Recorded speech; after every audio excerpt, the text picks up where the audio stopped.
नमस्कार साथियों, मैं हेमंत सर आप सबका अपने इस अलंकार ट्यूटोरियल के डिजिटल प्लेटफॉर्म अर्थात पढ़ा यूट्यूब चैनल पर स्वागत करता हूं। साथियों, हम लोग टेट सीटेट और नेट के विद्यार्थियों के लिए सीडीपी और टीचिंग एप्टीट्यूड का पार्ट स्टार्ट किया था, जहां पे हम लोग एमसीक्यू को क्या कर रहे थे, हल कर रहे थे। आज के वीडियो में जो लोग नए हैं वो प्लेलिस्ट में जाकर teaching aptitude and research aptitude वाले पार्ट्स को जाकर देख लेंगे। वहां पे बहुत सारे ऑब्जेक्टिव प्रश्नों को हमने हल किया है। तो चलिए, आज हम लोग टीचिंग में डिस्कस कर रहे थे हम लोग सामाजिक विज्ञान शिक्षण अर्थात सोशल टीचिंग। सोशल टीचिंग हम आपसे डिस्कस कर रहे थे। जो भी ह्यूमैनिटी सब्जेक्ट के स्टूडेंट्स हैं, कॉमर्स के जो स्टूडेंट हैं और जो 6 to 8 एग्जाम के लिए क्या करते हैं, अप्लाई करते हैं टीचर्स के लिए, उनसे अक्सर सीटेट की परीक्षा में सामाजिक विज्ञान शिक्षण से क्या किया जाता है, प्रश्न पूछा जाता है। टेट के परीक्षा में भी क्या किया जाता है, उनसे सामाजिक विज्ञान शिक्षण का प्रश्न पूछा जाता है। अदर स्टेट की अगर बात करें तो स्टेट वाइज भी जो आपके टीचिंग एप्टीट्यूड के टेस्ट होते हैं, वहां से आपके सब्जेक्ट टीचिंग का क्या किया जाता है, क्वेश्चन पूछा जाता है। तो चलिए, बिना समय गवाए पहले प्रश्न पे आते हैं। और देखिए, इसको आप किसी भी सब्जेक्ट में अप्लाई कर सकते हैं।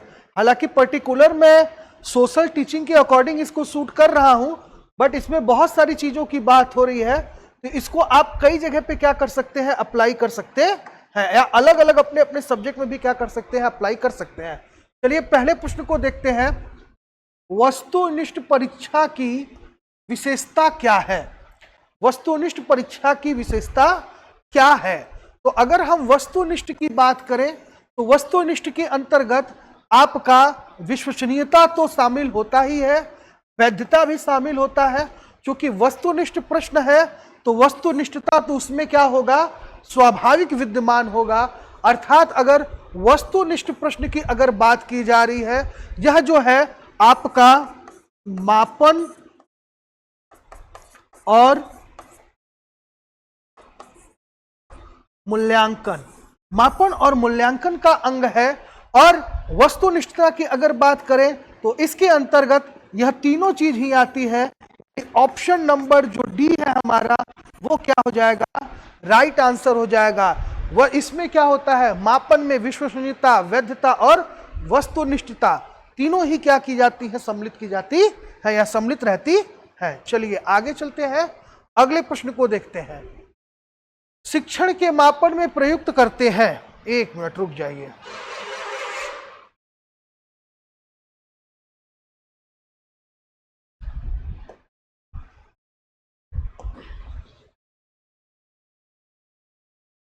दूसरा प्रश्न क्या था, शिक्षण के मापन में प्रयुक्त करते हैं। किन किन चीजों को प्रयुक्त किया जाता है जब हम लोग टीचिंग को क्या करते हैं, टीचिंग को जब हम लोग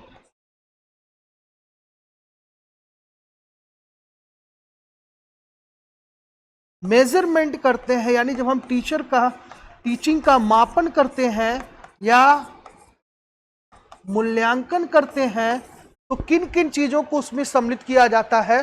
तो भाई, निबंधात्मक परीक्षा से भी क्या किया जाता है और वस्तुनिष्ठ परीक्षा, दोनों ही परीक्षाओं से हम क्या करते हैं, शिक्षण का क्या करते हैं, मापन करते हैं। तो यहाँ पे ऑप्शन नंबर सी, यानी ऑप्शन नंबर जो सी है हमारा क्या हो जाएगा, राइट आंसर हो जाएगा। यानी शिक्षण में मापन में प्रयुक्त करते हैं तो हम लोग निबंधात्मक यानी डिस्क्रिप्टिव क्वेश्चंस को भी सबमिट करते हैं, साथ में ऑब्जेक्टिव क्वेश्चन को भी हम लोग क्या करते हैं, सबमिट करते हैं। इन दोनों को सबमिट करके हम लोग क्या करते हैं, मेजरमेंट एंड इवेल्युएशन क्या करते हैं, टीचिंग का करते हैं। चलिए आगे चलते हैं और आगे प्रश्न को देखते हैं। क्या कह रहा है, भाषा की अभिव्यक्ति एवं रचना का मापन करते हैं। क्या कह रहा है, भाषा की अभिव्यक्ति एवं रचना का मापन करते हैं।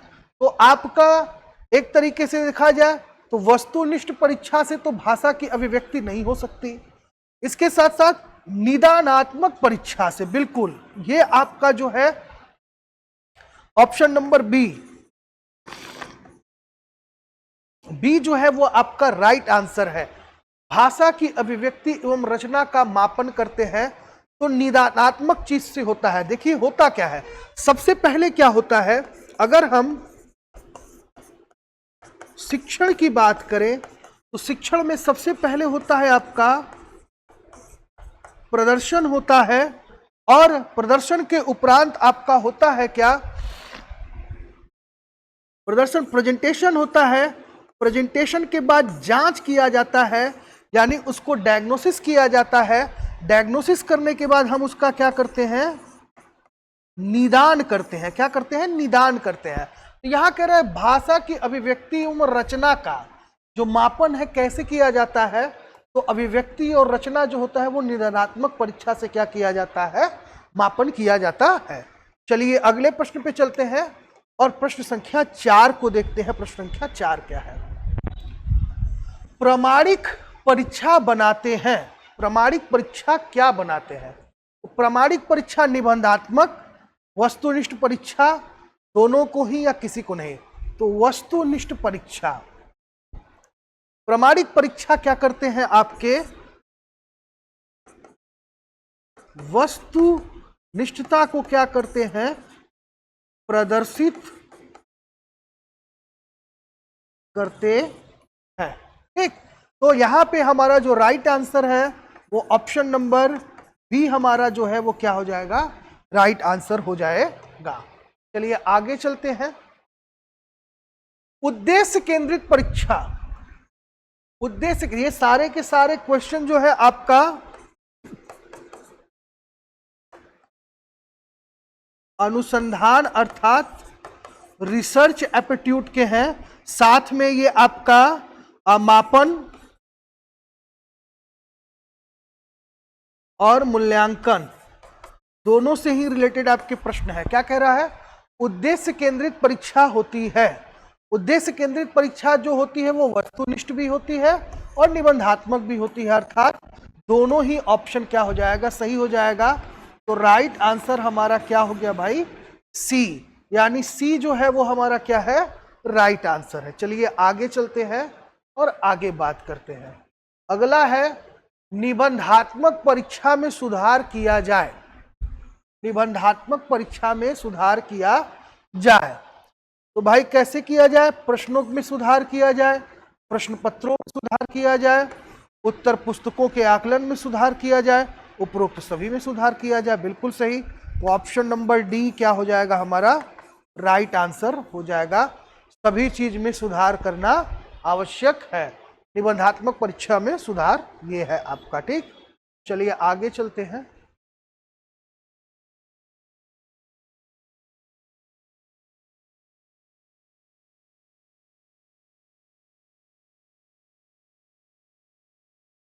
निदान में प्रयोग करते हैं, निदान में प्रयोग करते हैं। निबंधात्मक परीक्षा, वस्तुनिष्ठ परीक्षा, उपरोक्त दोनों। तो इसमें अगर देखा जाए निदान की बात हो रही है तो हमने बताया कि भाई क्या है, पहले है आपका प्रदर्शन है, फिर आपका जांच है अर्थात डायग्नोसिस है, और इसके बाद आपका क्या आता है, निदान है। निदान में प्रयोग करते हैं तो हमेशा वस्तुनिष्ठ परीक्षा, यानी ऑप्शन नंबर बी जो है वो आपका राइट आंसर हो जाएगा। वस्तुनिष्ठ परीक्षा जो होता है वह आपका निदान में क्या होता है, प्रयोग होता है। चलिए आगे चलते हैं और देखते हैं उत्तम परीक्षण होते हैं। उत्तम परीक्षण होते हैं वस्तुनिष्ठ, निबंधात्मक, प्रयोगात्मक, उपरोक्त सभी। तो वस्तुनिष्ठ भी होता है, निबंधात्मक भी होता है और प्रयोगात्मक भी होता है। ये सभी के सभी जो है आपके उत्तम परीक्षण के अंतर्गत आते हैं। किसके अंतर्गत आते हैं, उत्तम परीक्षण के अंतर्गत आते हैं। चलिए 9वें प्रश्न पे चलते हैं। 9वां प्रश्न क्या कह रहा है, उपचारी शिक्षण विधि, टीचिंग मेथड से रिलेटेड क्वेश्चन है। उपचारी शिक्षण विधि है अनुवर्ग शिक्षण, स्वामित्व शिक्षण या दोनों। तो यहां पे देखा जाए क्या पूछ रहा है, उपचारी शिक्षण, तो ये दोनों, यानी ऑप्शन नंबर जो सी है वो क्या हो जाएगा आपका, राइट आंसर कौन सा हो जाएगा, सी। ये आपके शिक्षण विधि का प्रश्न है। पूछ क्या रहा है, उपचारी अनुदेशात्मक विधि, साखी अनुदेशक या समायोजिक प्रविधि या दोनों? तो मेरे हिसाब से ये दोनों होगा। ठीक है, किसमें होगा? देखिए, ब्रांच के अंतर्गत भी होता है, रेखी होता है, साखी होता है, समायोजन प्रविधि होता है। तो रेखी इसमें दिया नहीं है, साखी अनुदेशन उपचारी अनुदेशन की एक विधि है, साथ में समायोजन की प्रविधि है, अर्थात ऑप्शन नंबर सी जो होगा वो आपका क्या हो जाएगा? राइट आंसर हो जाएगा। सी टेट के जितने भी विद्यार्थी हैं इस चीज को बहुत अच्छे से ध्यान दें, खासतौर से जिनका सामाजिक विज्ञान शिक्षण है, जो लोग सोशल टीचिंग के स्टूडेंट हैं, वो भी इस पर विशेष तरीके के ध्यान दें।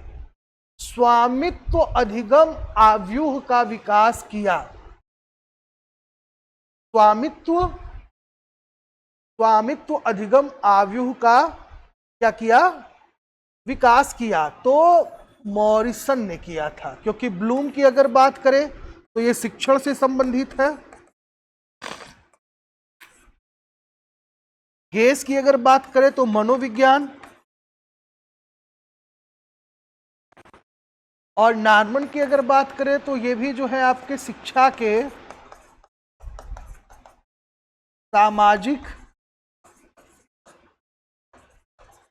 महत्व से रिलेटेड है। तो मॉरिसन ने की अगर बात किया जाए तो स्वामित्व अधिगम आव्यूह जो होता है इसका विकास जो है मॉरिसन ने किया था। तो राइट आंसर हमारा हो जाएगा क्या? बी। बी हमारा क्या है? राइट आंसर है। चलिए आगे चलते हैं और प्रश्न संख्या 12 को देखते हैं। साखी अनुदेशन आव्यूह का विकास किया। साखी देखिए दो होता है, एक तो होता है भाई रेखीय और दूसरा होता है आपका साखी। Branches instruction planning. तो क्या कह रहा है? साखी अनुदेशन आव्यूह का विकास तो नॉर्मन क्राउडर। किसने किया था? नॉर्मन ए क्राउडर ने इसका क्या किया था? विकास किया था। ऑप्शन नंबर बी जो है वो हमारा राइट आंसर हो जाएगा। कौन सा? Option number B. चलिए आगे चलते हैं, प्रश्न संख्या 12वां को देखते हैं। 13वां क्या है भाई? साखी अनुदेशन का मुख्य पक्ष है त्रुटि पृष्ठ, गृह पृष्ठ दोनों। तो देखिए इसमें त्रुटि पृष्ठ भी होता है और गृह पृष्ठ भी होता है, अर्थात दोनों ही इसके क्या है? अंग हैं। इन क्लास एक्टिविटी से रिलेटेड प्रश्न है। कक्षागत समस्या का समाधान किया जाता है। कक्षागत समस्या का समाधान किया जाता है अनुवर्ग शिक्षण से, पर्यवेक्षण से, या क्रियात्मक अनुसंधान से, या उपरोक्त में से कोई। 4 ऑप्शन आपके सामने है। तो कक्षागत समस्या की अगर बात की जाए तो ये क्रियात्मक अनुसंधान से किया जाता है। देखिए कक्षागत की अगर बात करें तो इसको कहते हैं हम लोग तत्कालीन समस्या। तत्कालीन समस्या का जो जांच होता है वो हमेशा जो है एक्शन रिसर्च से होता है, जिसे हिंदी में हम लोग क्रियात्मक अनुसंधान कहते हैं। तो ऑप्शन नंबर जो आपका सी है, सी आपका क्या हो जाएगा? राइट आंसर हो जाएगा। ठीक, चलिए आगे चलते हैं और प्रश्न संख्या 15 को देखते हैं। क्या कह रहा है? शिक्षण सहायक सामग्री की मुख्य प्रकार क्या है? तो ये सभी हैं, सभी के सभी हैं। टीचिंग एड्स की बात हो रही है।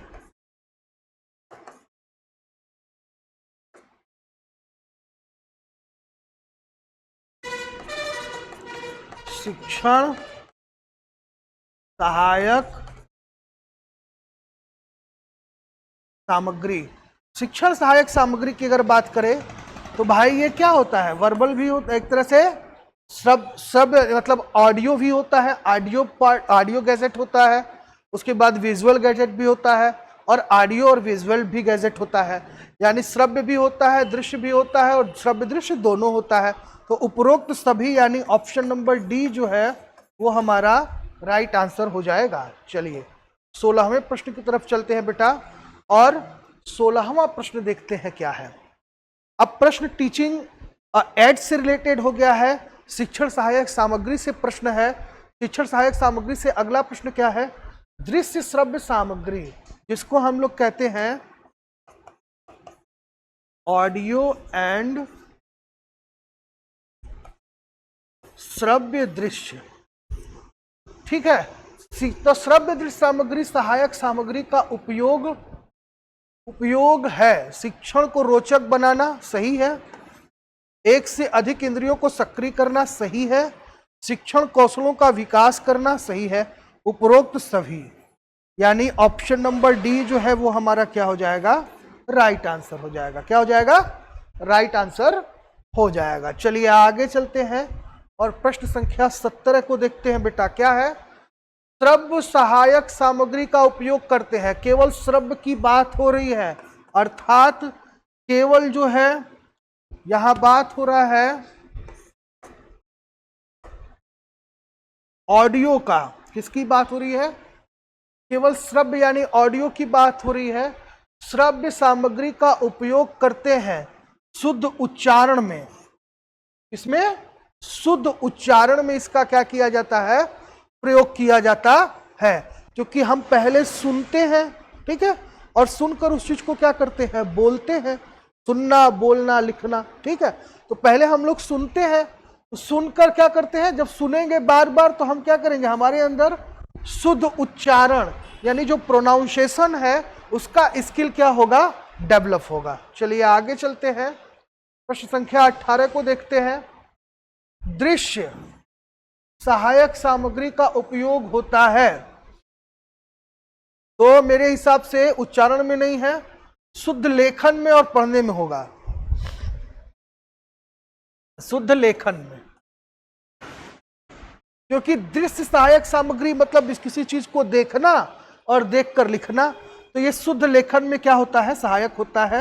यानी ऑप्शन नंबर सी जो है वो आपका राइट आंसर है। दूरदर्शन का शिक्षण में उपयोग करते हैं। दूरदर्शन का शिक्षण में उपयोग करते हैं शुद्ध उच्चारण में, शुद्ध लेखन में, शुद्ध सुनने में, उपरोक्त सभी। उपरोक्त सभी यानी दूरदर्शन में जो शिक्षण, आपको देखिए दूरदर्शन का शिक्षण में उपयोग करते हैं, तो शुद्ध उच्चारण में भी करते हैं, शुद्ध लेखन भी करते हैं, शुद्ध सुनने में भी करते हैं। क्योंकि ये जो है ये आपका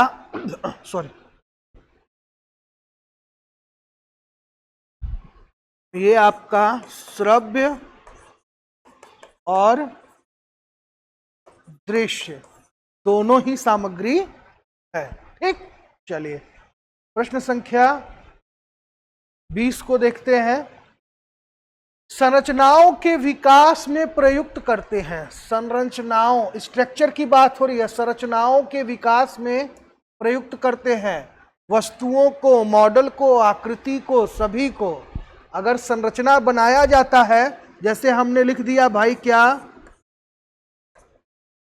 पार्ट्स ऑफ बॉडी लिख दिया हमने, तो संरचना जो बनेगा बेटा उसमें क्या होगा, सारी चीज, पहले तो वस्तुओं को किया जाएगा, मॉडल को भी किया जाएगा, आकृतियों को भी किया जाएगा। यानी ऑप्शन नंबर डी जो है वो हमारा क्या है, राइट आंसर। तो आज हम लोग सोशल टीचिंग वाले वीडियोस में कुल 20 ऑब्जेक्टिव क्वेश्चन को हम लोग डिस्कस किए, जो आपके सी टेट और नेट के और एस टेट के एग्जाम के दृष्टिकोण से बहुत ही महत्वपूर्ण है। वीडियो पर ऐसे ही बने रहे, वीडियो को लाइक करें और अपने दोस्तों में शेयर करें, ताकि आप अपने प्रतियोगी परीक्षा की तैयारी अच्छे से और सरल रूप से कर सके। तब तक के लिए आप सबको जय हिंद, जय भारत।